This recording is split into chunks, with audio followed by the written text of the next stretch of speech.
That is basically what the gunas are about. The activity of the energy.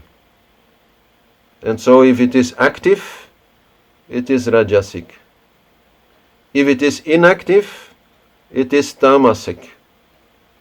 And if it is neither active nor inactive, it is sattvic. It's so important, the gunas. I mean, you can say that the whole universe is just a play of the gunas. And our life also is just a play of the gunas. Like sattva is the essence. No, when we explain it in a very basic way, we point to the candle, yeah? So then sattva is the light of the candle, the essence of it, that's why we have it. And rajas is, the liquidified wax which is moving towards the flame, and the flame which is burning it, that's all rajasic. And tamas is the storehouse of energy, which is the wax itself. So then the universe, it all comes out of the essence. Cosmic consciousness, God, whatever, name you want. And then it comes out, it expands into space, that is the rajasic movement. The whole creation. But then this creation, this rajasic movement, it starts like, let's say, interacting, and that creates like a friction, and then some tamas will come. Some inertia will come. The movement will be stopped. That is basically what tamas means, to stop.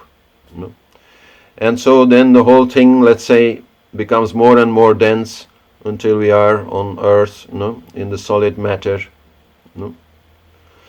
And then we can even say that then human evolution, human spiritual evolution, is again the upward movement, where we try to escape from tamas through rajas.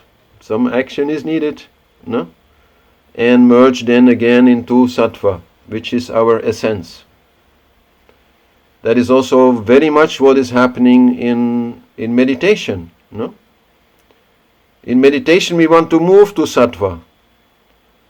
And some people try to just say, okay, now I meditate, now I will stop thinking, and now I will be in pure bliss. And sometimes that works, but often not. Often tamas is still too much there, ignorance is still too much there, darkness is still too much there, uncertainty is still too much there. So then we need rajas, we need to concentrate, we need to do mantra, breathing, whatever, to change the energy and bring it to sattva. We can only move from tamas, let's say a feeling of low energy and of not understanding, not seeing, of uncertainty. We can only move from there to a feeling of peace and bliss through the intermediate of rajas. So to move from tamas to sattva, we need to go via rajas.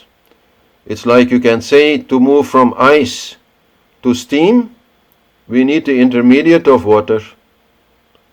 Water being then the rajas, and steam being, you could say, with the essence. So this is very important to always understand. When we feel dull, when we feel low energy, when we feel negative, then, okay, we can try to meditate, but in that meditation some action will have to be there. And maybe it's even better to first have a walk outside and really move that body so that that feeling it goes. And take some ginger, take something which is stimulating. So that first we go to rajas. And then okay, once we are in the rajasic energy, we can slow down, not to inaction, but to something which is beyond action and inaction. To the essence. And slowly then in that way, come to tamas. Tamas, rajas, sattvas, in a way, they are always there together. Only one will dominate and the other two will be less. That is always in a person. Like if you look at a person, you can say this person is tamasic, but he will not be 100% tamasic.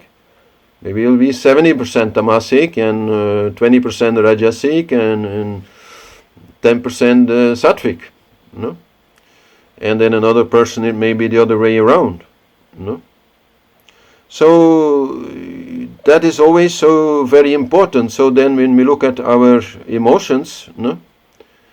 Whenever too much fear is there, whenever negativity is there, lack of confidence, then the first thing to ask is what is there to do?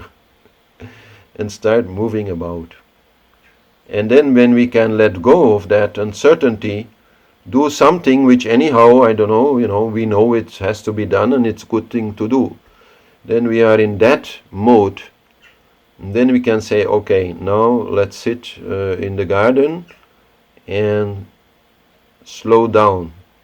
But without going into that inertia again, staying alert, staying positive, no?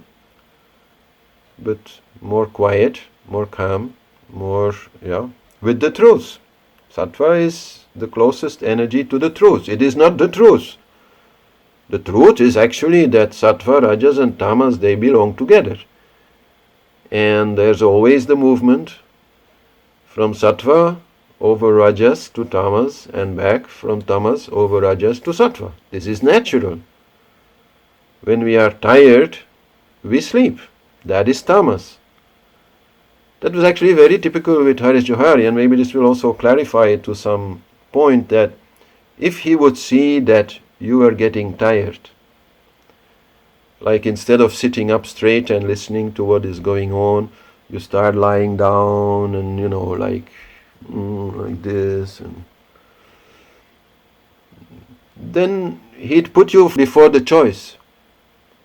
Say, either you sit up again and are really here, or you go to sleep. Now, because this was also a little bit related to the game, that whenever we were with him, he would sleep very little. Only 1 hour, 2 hours a day.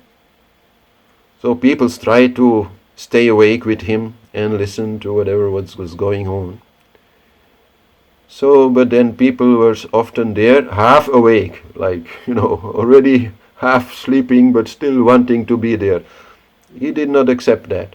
Either you were there actively or sattvically, maybe, is even better, or you go to sleep. So, and then whenever you feel like that, like you're a little bit out of energy, but it's not the time to sleep, like sleeping during the day generally is not advisable, then the thing is, move. Go out. Do something physical. And you will see that feeling, it will go. And then come maybe to Sattva, because anyhow you know that you have low energy. Otherwise that Tamas wouldn't have come. So then you do some action, not exhaust yourself, but just to remove that inertia from your system.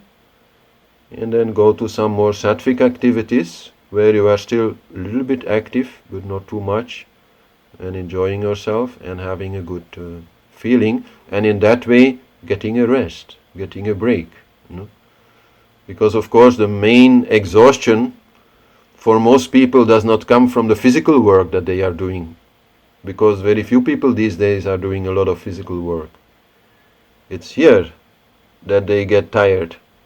It's here that they lose the energy. And here also, in the heart, in their feelings. So whenever that is the case, we should remember the Gunas. It will be very useful. Depression, or rather the rasa of disgust, and also then the rasa of fear, they are mostly tamasic. And that means, okay, they are coming whenever we have low energy, but it mostly means that they are the most related to attachment. There our attachment is the biggest. So you could say the ego is the most prominently there. We attach to something and we don't want to let it go. So then most of the other emotions, you could say, or of the other rasas, are rather rajasic in nature. They are emotions where there may also be some attachment, but there may also be some detachment.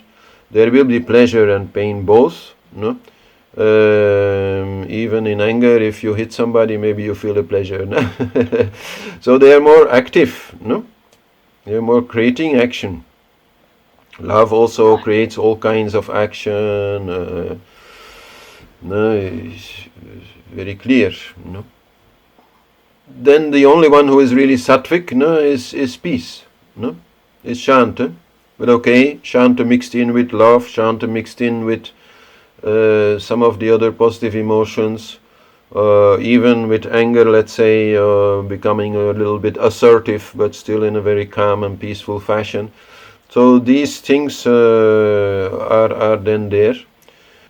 The most ignorant are there in fear and in sadness. You can say he is frozen in fear. So that is very much what happens in fear, that we no longer act. No? But at the same time, there is extreme mental activity. Very rapidly we are thinking, so you could say in that way fear is very rajasic. But it is not rajasic because it stops us from acting. Like you can say doubt stops you from acting.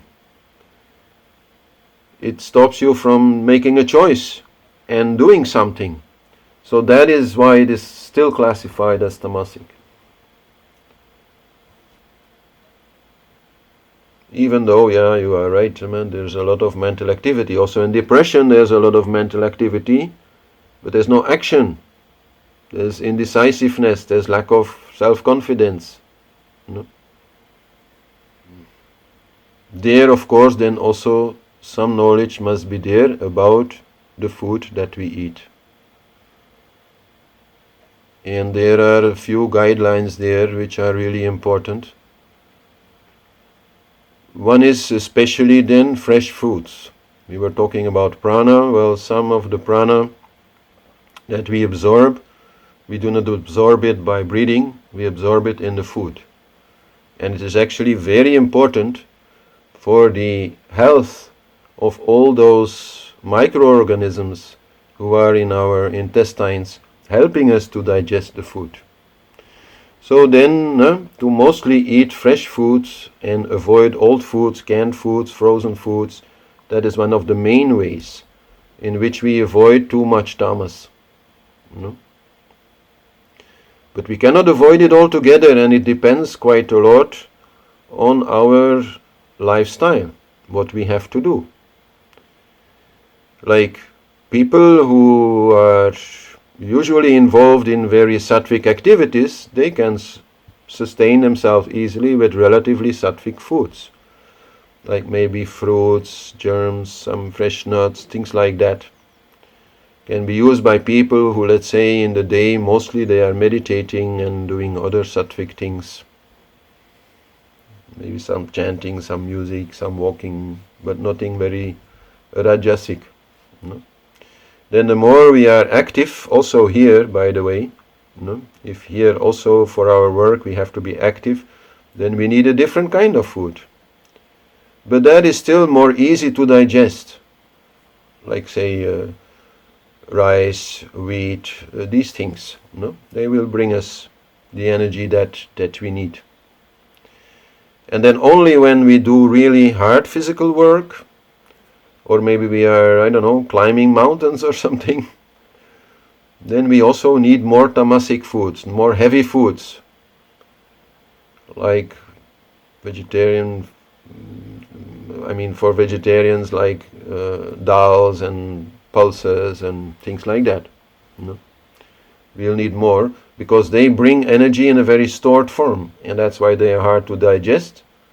But we need that energy storage, because we'll have to use it for a long time in this physical labor that we are doing. And then, okay, there's a lot to learn there in terms of specific foods having specific effects. The general rule is that when it comes to plants, that whatever is underground or on the ground is usually more tamasic in nature, like roots, let's say potatoes. No? Whatever is above ground, like in terms of stems and branches and leaves, is more rajasic in effect, and the sattvic is there more in the fruits and especially in the seeds. No? The seed and the germ of the seed is the most sattvic part of the plant.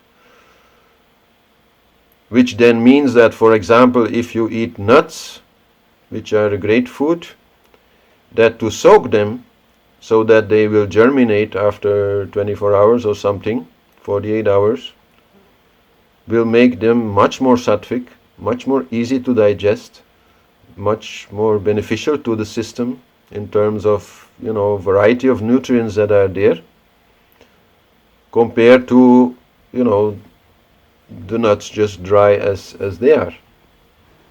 And in an intermediate way, you could then also roast nuts to make them more easily digestible, or even roast germinated nuts. That is also actually not bad. So once you get into the detail of it, it's a lot.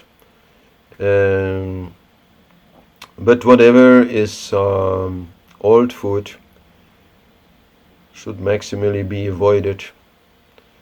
That I think is the main thing. And then of course, animal food products are generally also quite tamasic or rajasic tamasic. And that has again a lot to do with the emotional quality of it. Especially if the animals have lived a terrible life and also have died in a terrible way, which is true for most animal food products, then they will be charged emotionally in such a way that they will also bring to you a lot more tamas, a lot more fear and depression. People have no idea, but just imagine, you're like a chicken living in one of these chicken farms and never even seen the outside, they're basically depressed, no? That's then what you eat, no? So that is another part. I mean, there's many stories there. And when it comes to food, it's a study. It's really a study. Let's say if you have an apple, then the seed of the apple actually is the most sattvic. Then the flesh of the apple will be the rajasic. But the peel of the apple can be quite tamasic. Which is why if you want your, food to be relatively light, it's usually best to peel. Also, for example, tomato peels and things like that. To remove those will make it more easy to digest. If you have a seed, let's say of an apple, then the germ inside will be maybe like 1 millimeter width or something, and 2-3 millimeters high, and most of the body will be some kind of nut, so that is more rajasic. And then the peel, depending a little bit, I think, on the kind of apple, may be more or less tamasic, quite like having lots of fiber, and in that way being hard to digest. So it is a bit complicated. It's a study, and in a way it's also a little personal, that, we also have our own doshas and things, and we have our age, and so many things actually play a role to decide, this food for me, I better avoid it. This food for me, I will only have it if I need a lot of stamina in terms of physical energy, because I'm going to walk in the mountains. And then this food will be ideal for those days where I take a real holiday and will spend most of the time just in meditation, making some nice music, and chatting with friends to be in a very light mood. Then I will, for example, eat more yogurt, more soaked almonds, but well grinded afterwards, no? So that the fiber anyhow is already destroyed part by that. And be sure to take enough ginger and things. I mean, it's personal. Some fruits are more tamasic than others, like bananas are more tamasic than apples. So it's not so easy, no? And it's a bit personal, so we experiment with that. There again, that ability to observe yourself and be able to detect, oh, I'm now feeling a little bit down or whatever. There's not so much something that happened, neither outside of me nor in my mind, that explains it, but maybe it was that oatmeal, porridge I had just 1 hour ago, and I made it in a way that is too heavy. Like if you roast the oats before adding the milk, then it will be less heavy. If you use water instead of milk, it will even be less heavy. So in that way, there's so much there, no? In terms of cooking. Very tasty also to roast the oats.